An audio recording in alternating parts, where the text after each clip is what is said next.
Morning, everybody. There's quite a lot of you here today. Yeah, so that's great. Yeah, I'm Sarah. I'm a clinical psychologist, and I've worked in South Wales for about 13 years, but spent 19 years in the health in the NHS, a lot of it in an Iron Bevan health board. And the first part was my career was in learning disability, working with children and adults. And the second half has been community psychology. So I have a large part of my role was working into children's social care. And another large part now is as an associate of platform, as Pete said, sort of delivering and supporting training, reflective practice, in all sorts of different settings, really. So yeah, health, social care, prisons, that kind of thing. And it's been, absolute pleasure to be part of it. So there'll be plenty of chance to ask questions at the end, and I really value that discussion that we have together. But for now, we're going to talk a bit about boundaries and boundaries in a broken system. So we're talking about boundaries when systems are stretched, when we're working in multidisciplinary teams and trauma saturated services and resource limited services. And that's when we most need our boundaries, but that's when our boundaries are most likely to fray. So what boundaries are, if we just start with that, we're talking about the invisible lines, aren't we, that define where you end and another person begins. Can you do the slide for me, Pete? Thanks. Yeah. So it's where that other person begins, and that's physically, emotionally, psychologically, and spiritually. So in our work, I'll give you some examples of that. So boundaries might be when we say we require this behaviour for a tenancy to continue, or if we're working in housing, right? Or if you meet this criteria, you'll be allowed to move on from temporary accommodation, or you'll be allowed permanent accommodation. It's about saying in this house or this setting, there's no visitors after 10 p.m., setting those kind of boundaries.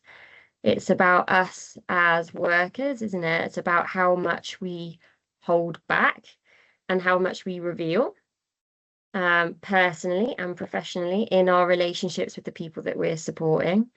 So I drawing on some work by Vicky Reynolds as we're talking today, and she's a Canadian social worker, family therapist. She's got a great website if anyone's interested in looking at her stuff. And she talks about the zone of fabulousness. So she talks about where relationships and boundaries start to stretch and workers become very close to the people they're supporting.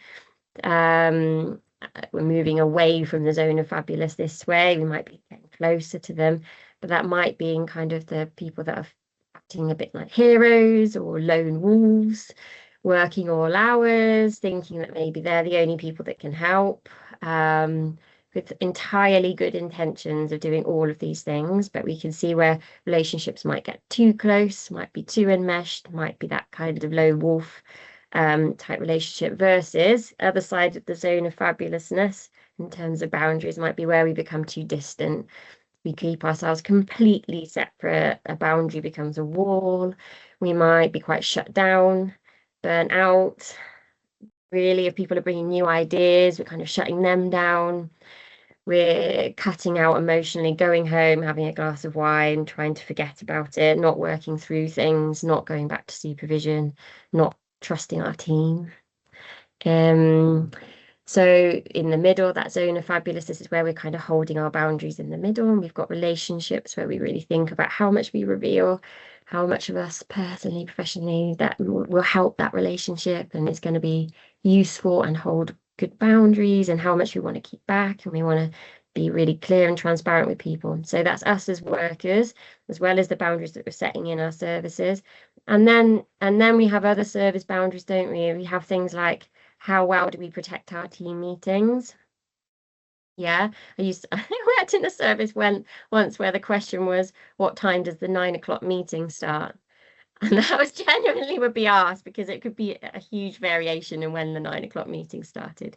Just an indicator, isn't it, of a boundary not being held within a team meeting, which seems at times just how things are. When we're busy and we're not thinking about boundaries, we're not really thinking about what does that mean actually, what are the service pressures, and what has our commitment to boundaries slipped? Has our commitment to being a team here and working together here slipped?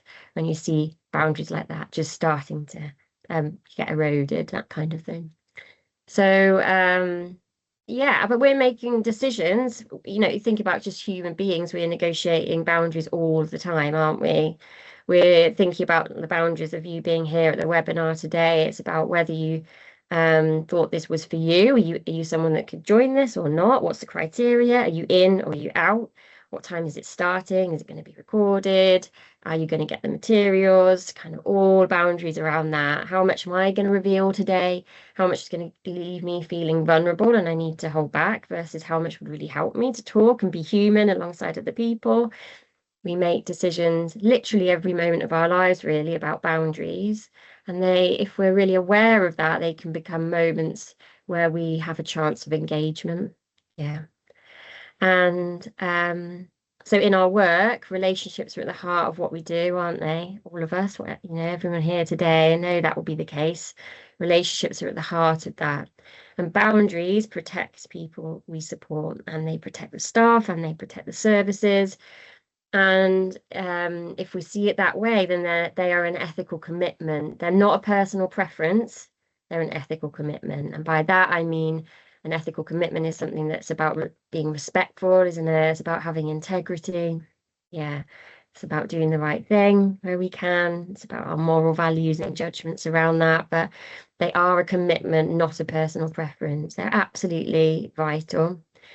And so helpful if we can begin to frame things in that way, if we can begin to see this as less personal in a way, take things less personally. They are absolutely personal, but if we take things less personal when we notice a boundary challenge as an opportunity for engagement. So when we're working in a trauma-informed way, we can sometimes be misconstrued as meaning, it can be misconstrued as meaning that we need to be nice all the time, or that being kind means being agreeable, and that isn't the case. Yeah. And boundaries aren't barriers, though. Boundaries aren't barriers. They aren't the opposite of being kind. They're the frame. They're the frame that holds the work safely for the worker and the person receiving support, and they help create safety and dignity. And that is at the heart of trauma-informed practice and care. Yes, safety and dignity, and then being empowering, being transparent. Boundaries do that. Yeah, clear boundaries. Yeah. So as I said, when systems are stretched, that's when we need them the most, but that's when boundaries can fray. Can you do the next slide for me, Pete? Thanks. Yeah. So thinking a bit about the systems that we work in, this comes from Vicky Reynolds again, that we don't fix people, we work alongside them. And sometimes that is against systems that produce harm, isn't it? And always thinking about that, what's the system and the environment that this person is in. If we really truly think that we're equal, then we're not actually even empowering someone, because that would suggest that we are superior to them somehow. What we're doing, in my view, is helping them to overcome the blocks in their life as a fellow human being. Yeah, and of course we might have some professional expertise and ideas to share about that. It's not about holding that back, but it's not about you seeing yourself as superior anyway. So it really is working together with someone and thinking about the systems that they're in. And our systems and our communities are shaped by inequality and trauma, aren't we? So workers carry a lot of institutional and relational tensions in the work that we do. We're trying to constantly negotiate, like supporting someone's rights and managing risks at the same time. We're thinking about what our policy is allowing us to do versus what does it mean to be caring in this context? How is that policy helping us or constraining us? And how do we negotiate those things or hold clear boundaries? It's being about compassion. Compassion has boundaries. Compassion is not limitless. Compassion is about us saying, I'm going to do my best to help relieve your suffering. Yeah, but not at the expense of myself. I'm going to hold some boundaries and some self-care there, whilst I'm also helping you with whatever you're suffering with from. Yeah. Versus our capacity to do that. Like, yeah. So because compassion has boundaries, that it is about negotiating with our capacity. What's our capacity to be there for everybody all of the time? And the invitation, when the invitations to us are limitless, like the constant invitations to do a bit more, to erode our boundaries, just to work a bit longer, just to finish that thing at the end of the day, just to come in when it's not on your day off, just the constant like invitations to just give a little bit more because there's so much need. There's so much need. And we're all in this. Nobody will be in this without, having a big heart and really come into this at least feeling that hope that they're going to be of use to someone and people and services somehow. Yeah, we're absolutely wanting to do our best. So when systems are under pressure, workers' boundaries are tested. That's what we're saying, isn't it? Like when systems are under pressure, which we are all in at the moment, boundaries are tested. But the struggles with that, they aren't personal failings. They're because of what's going on the outside. Yeah. And at the same time, there's something internally, there's something inside us about how our own boundaries developed from our own upbringing, from our own communities and our own experiences, maybe of trauma or not, that we bring with us into that work. So it's about not seeing these boundary struggles as personal failings. That's really important. And that, but having an awareness of the context that we're working in and when system pressures are starting to erode things. Can you move on for me, Pete? Thanks. Yeah, so what are boundaries really then? I've given some examples of those things, but boundaries can be personal, can't they? Us as a worker, what do we need for our own well-being? What's our own limits?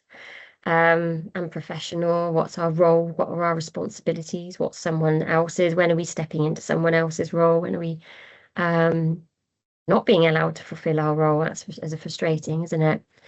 Organizational boundaries, that's the framework that we work in, the policies, the procedures, the opportunities for effective practice team meetings, all of those things are boundaries, and the framework that we work in, the framework around risk. And boundaries belong to teams, to communities, to systems. And think about it really simply, it's are you in or are you out in this community? Yeah, are you in or are you out, or in this service? Like what certain behaviors are expected for you to be part of this and to have a sense of belonging here? When do people get pushed out and marginalized? So those are the boundary edges really, aren't they? And then the boundaries are in the work that we do, they're saying things like, I can't meet you outside of work hours, but let's make a plan for next time we meet. That's holding a boundary, isn't it? Holding a boundary by saying, I can't do that for you, but I'll help you find the next step. Yeah, boundaries are about not overcommitting in terms of promising outcomes that you have no control over, but doing your best to help and being really clear about the limits of that with someone, so that you're not positioning yourself as the hero or the rescuer, but that you are absolutely alongside them doing your best. Yeah. And we need boundaries to be flexible.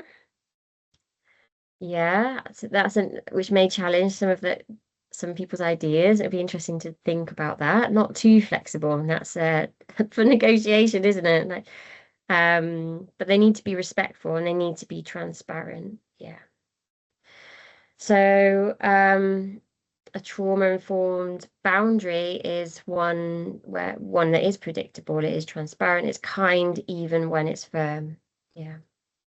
And that builds trust, which is key in trauma recovery. So if someone has a history of powerlessness, rules that are arbitrary or not explained feel less safe and may trigger memories of feeling unsafe or may trigger memories of being controlled.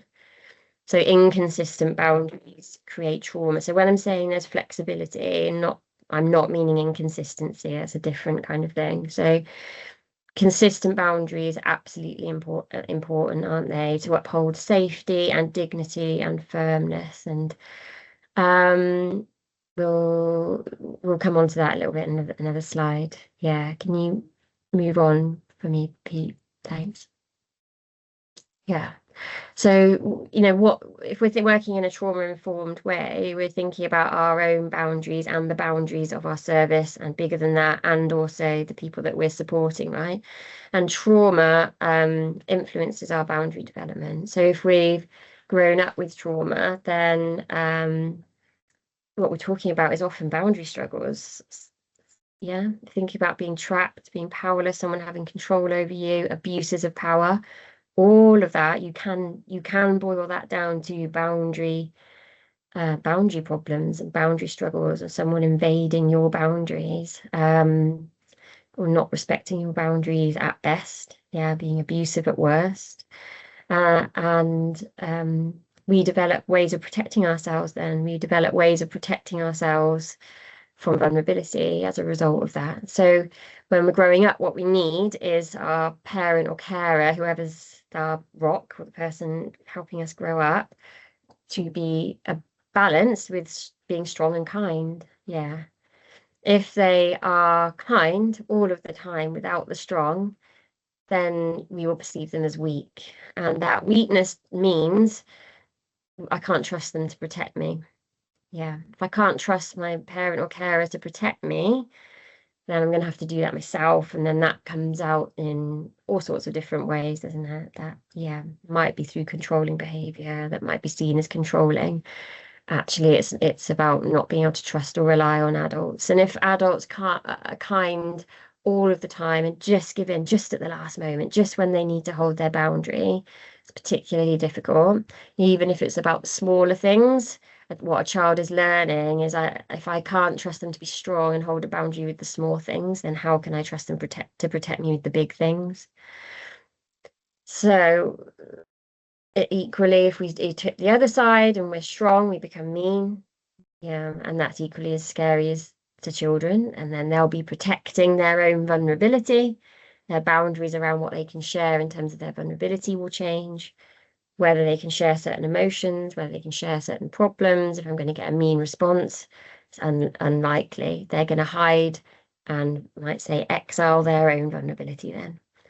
So boundaries, when we're growing up, what we ideally need, at least a big chunk of the time, is someone to hold a clear line between a balance of strong and kind. But when that hasn't happened, for whatever reason, because of parents' own trauma, because of whatever's going on in their life that's made that difficult, because of what their own experience of boundaries was, perhaps they were experiencing someone being extremely mean to them, so they've tipped the other way, been really kind, or the other way, that kindness was just way too scary and they're tipping the other way, becoming mean.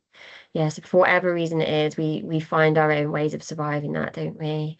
And the things that happen to us in our lives, and when people have eroded our boundaries, and especially abuse, our survival responses, we're probably all really familiar with polyvagal theory, that idea of fight, flight, freeze, and fawn. If you think about that, they all relate to boundary challenges too, don't they? So often it's our way of surviving a boundary problem. So fight might be might experience people as having very rigid, very sure boundaries. I'm not letting anyone near me.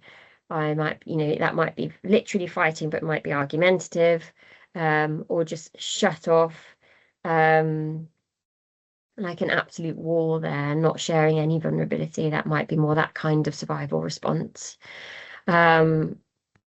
And a sense of I don't need anybody. Yeah, I don't need anybody.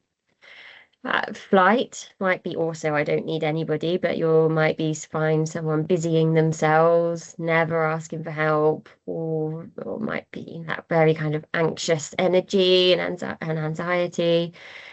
Equally not finding it very easy to trust that they've got this, that they can rely on themselves. But it might be staying further away in terms of boundaries. Freeze, freeze survival response in trauma. It might experience that as people that are finding it difficult to know what they need at all. Yeah. And so that we often might see that in abuse, we might see that as a freeze response, absolutely just not being out, people that know they can't fight to get out of this, Flight's not going to work either. The only way they've got to cope with this is freeze. But yeah, later on, what we might see is those boundary challenges of, I don't know what I need, I don't know what I want. It's hard to make a decision, hard to keep or know even where the boundaries should be, or maybe know very well where they should be, but not feel that you have any ability to uphold them. Yeah. And fawning, yeah, so that's that idea of people pleasing, isn't it? It's again, I'm not going to be able to survive this. I'm not going to be able to get out of this situation in fight or flight. The best thing to do is that idea of keep your friends close, but your enemies closer. Stay connected to someone who might actually equally be terrifying. People might do that, particularly in domestic abuse, for example. It's if I do my best to please them, then I'm going to minimize the chance of me getting hurt, going to maximize my survival chances. So I'm going to struggle with saying no to anything or anybody. I'm just going to say yes, just to try and keep the peace, just to try and keep safe. Again, massive boundary challenges, right? In terms of what's created those challenges, but then how you respond to it, and you create further boundary challenges in your own life. The different parts of us will influence boundary settings. Think about us as workers. Yeah, that we might have a part of us that is fawning. We might do that. We might have a part of us that is terrified not to please people, not to help people, not to say no about the work that we're doing. We really don't want to let people down. We really don't want someone to be suffering. Sometimes that might come at our own expense. Yeah, there's a risk of that, especially in trauma saturated systems. And psychologically, that might be about feeling a risk of it going back to feeling cut off from a sense of belonging. Yeah, someone might reject me if I do that. If I say no, I might feel rejection. My team might think that I'm not as caring as them, that I'm not as committed to this job as them, or that person might wonder why I'm letting them down. That feels terrible. Yeah, so about wanting to stay connected. So often these things are about wanting to stay connected. And so we are needing, aren't we, to think very carefully and very reflectively about when we meet these boundary challenges, what's going on for somebody. Yeah. When the people that we're supporting are struggling to have boundaries, might be testing yours, expecting you to do everything for them all of the time, to take them to every appointment, or people that don't let you in ever. Won't let you help. We're thinking very compassionately and with a lot of curiosity, aren't we, about how have the boundaries that they've negotiated now been a way of them trying to survive, probably what was going on for them in terms of their trauma, but equally you as a worker, what are you bringing to this when you're not saying no to anything, or the opposite, and we're burnt out and we're just trying to get through the day. We're getting a bit cynical, we're getting a bit pessimistic about things, what's going on for us and what's going on for each other and our colleagues when we've got someone not turning up to meetings, never coming to reflective practice, never reaching out to other services for help. And equally, when you've got services that are completely rigid with their boundaries, and then we get really frustrated or angry with that, how we see them as not being very compassionate. I've made this referral. Don't you understand how important it is that you take this person? And then you're met with like rigid walls. Or the opposite, you make referrals, a service takes them continuously, but has a 3-year long waiting list. What's going on? What's going on for everybody here? Yeah, what are the organizational pressures and what is going on internally for people?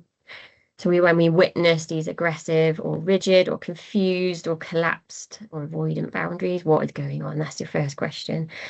Your first feeling might be something different, might be completely irritation or fear, yeah, or anxiety about something. And if we're acting from those places, instead of being connected to that kind of wise, calm curiosity and clarity, if we're kind of negotiating boundary challenges from a place of anger or fear, then we're probably not going to get anywhere. We're just going to become more controlling, which is going to perpetuate a trauma response, isn't it? And it will be a way of trying to help, but it will be actually making things worse. Yeah. Okay. What's the next one, Pete? Thanks. So yeah, beyond niceness. So it's not about never challenging, is it? It's not about always accommodating, and it's not about being constantly calm. It can't be those things. Because if we're those things all of the time, then how can people trust us that we will be fair? Yeah, that we'll be fair with them, that we're strong enough to help protect them. Um, they just won't. They just won't have enough trust in us to be there for them and with them in a way that they'll need from us. Yeah. So being really super clear about where our boundaries are, how much we can help, what we can do, what's the limits of our service. When we're having to implement something like that, it is saying, in order for your tenancy to continue, there need to be no drugs here. How can I support you to try your best to keep your tenancy and keep going with that boundary? What are you going to need to be able to do that? That's being really clear about it, isn't it? But saying, and in a really collaborative way, how can I help you to keep that boundary? It's about saying to your colleague, isn't it? I noticed that you haven't been to the team meeting for like the last month. Is everything all right? What's going on? Are you feeling a bit disconnected from the team? Like, we all need to work together. How can I help? How can I help? What's going to make it better, easier for you to come to the team meeting, or better, for you to be able to join us. Yeah, being able to do that with our colleagues, not in a critical way, not in a critical way, not in a controlling way. As soon as we get controlling, then that's not a problem for them, I would say. So in reality, it means creating the conditions for trust and agency, not avoiding discomfort. Yeah, of course, it is absolutely about kindness, but it's about balancing it with being strong too. And the risk is that if we're nice all of the time, then we unwittingly recreate things like grooming type relationships, or people sense or fear that that's what we're doing. We're not doing it, but that feels to the person as though we are doing that, and they can't trust that either. So we know, like, you think about a lot of people that we work with will have experienced childhood sexual abuse. That is so complicated because it isn't always about violence, is it? It comes with people with grooming, about being particularly nice, about particularly giving, going over and above in order to gain trust and control, fear and compliance. So that's when people also get suspicious of us. If we're just going that extra mile, it can sometimes be perceived as, well, what are they going to expect from me? What are they going to ask from me? When are they going to overstep that boundary with me then, if I go along with this? And so you might feel that distrust and that fear coming from the person you're working with, but you're thinking you're just being nice and you're trying your best. Equally, maybe you've gone above and beyond, someone's reacted badly to that, and you're thinking, hang on a minute, do you know how hard I've worked to help you get that, or to sort that, or whatever it is? That might be part of the picture. It could be, couldn't it? Is that sense of mistrust that comes with someone being particularly nice. So it can sometimes collude with injustice, or it can recreate unwittingly trauma dynamics in relationships. I try to hold that one in my mind, that's childhood sexual abuse, about how this might be perceived. That often, that comes back to then, all right, being transparent, being fair, not just giving that extra bit for someone and not someone else.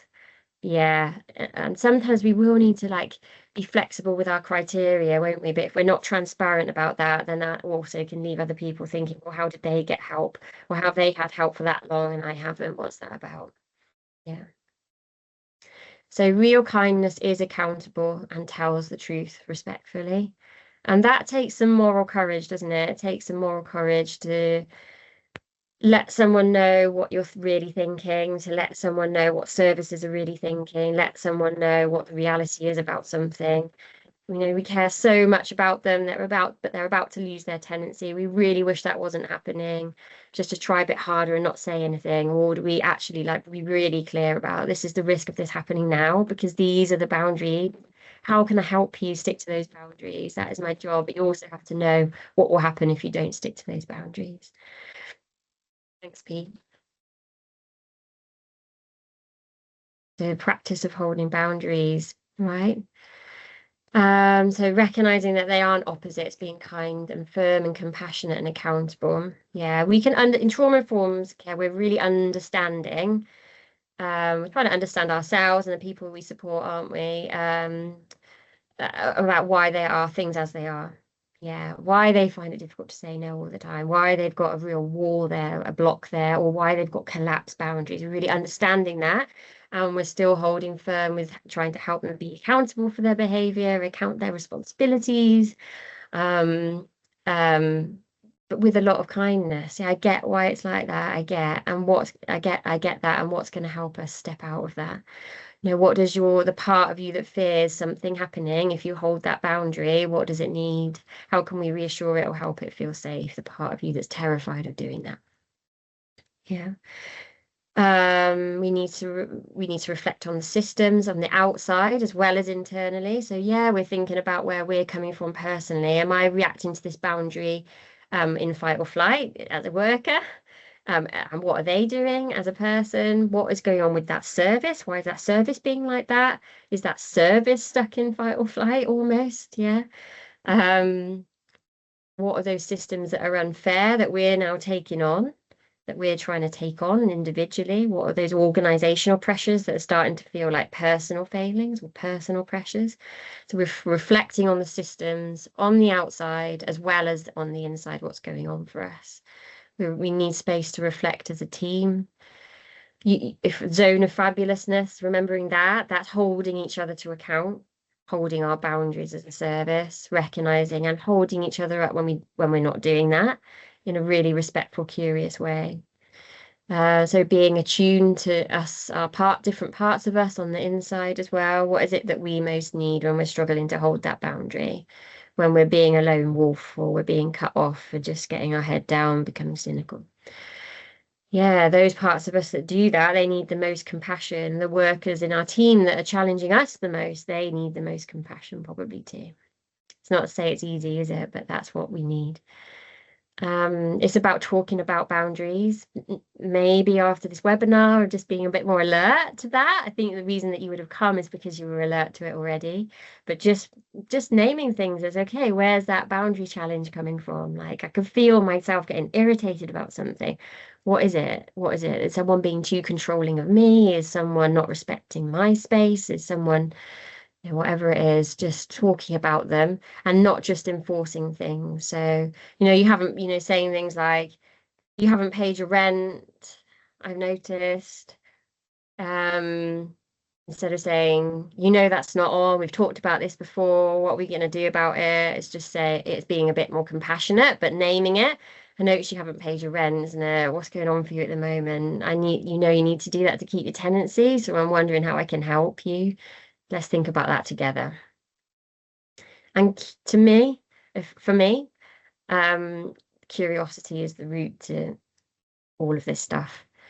If we can get out of controlling and into a curious position, then we're gonna keep our relationship with someone. It's going to be an opportunity for engagement. And curiosity is the route to empathy, right? So if you're feeling like you're not holding empathy for someone, it's probably because you don't understand something, you don't know something about them or why they're doing what they're doing. If we can be curious about that, how has it come to be this way? What's going on for you? Help me understand this. Just that curious position shifts everything.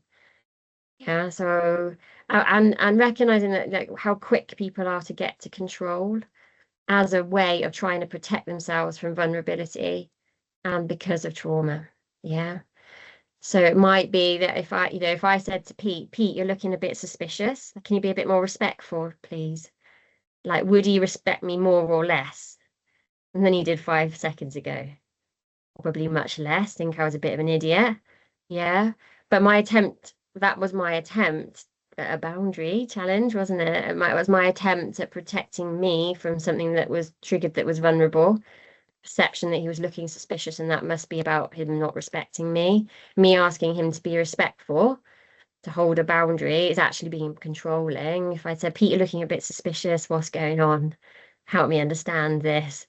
Have I said the wrong thing? Do you need me to stop now?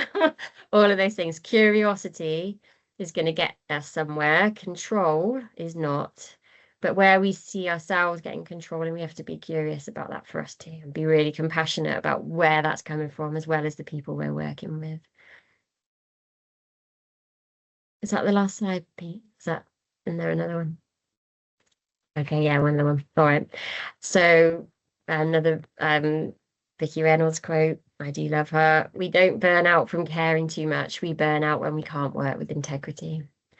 Yeah. Then we're not asking people to stop caring. It isn't about that, is it? And caring too much isn't what burns us out, actually.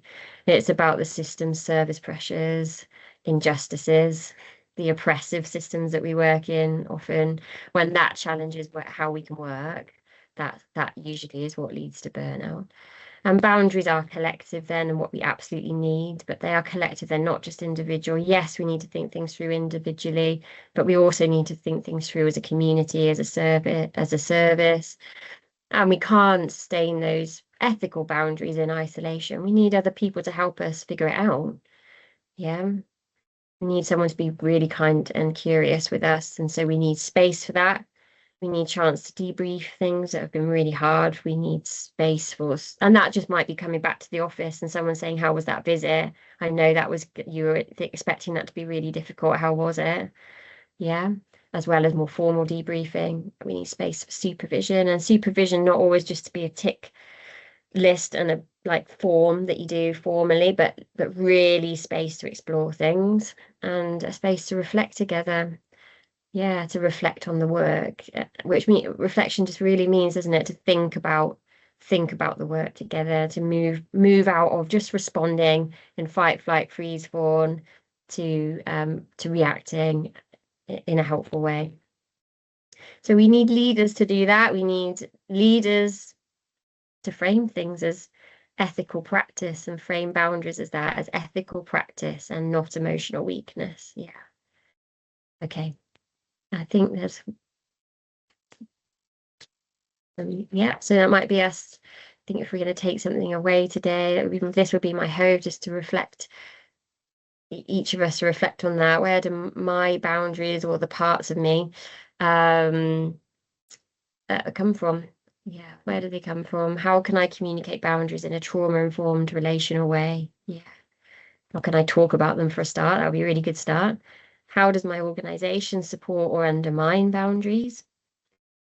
Has it become a culture, just for example, of everybody just gives a bit too much, goes a bit too much into their own personal life, works that bit too long, too many hours, those kind of things. And that idea that holding boundaries is an act of care, not control. And when we're grounded in social justice and fairness, boundaries become ethical commitments that honor both workers and the people they support. As Vicky Reynolds also said, love and justice are not soft skills. They're the hardest work we do. And love has boundaries. Thank you, Pete. Brilliant. Thanks, Sarah. Love has boundaries. What a way to end. That's proper Hollywood ending, isn't it? Great. Really, really appreciate your time. And I do look suspicious half the time, but that's my face. That's just the way I look. Can't change it. That's brilliant.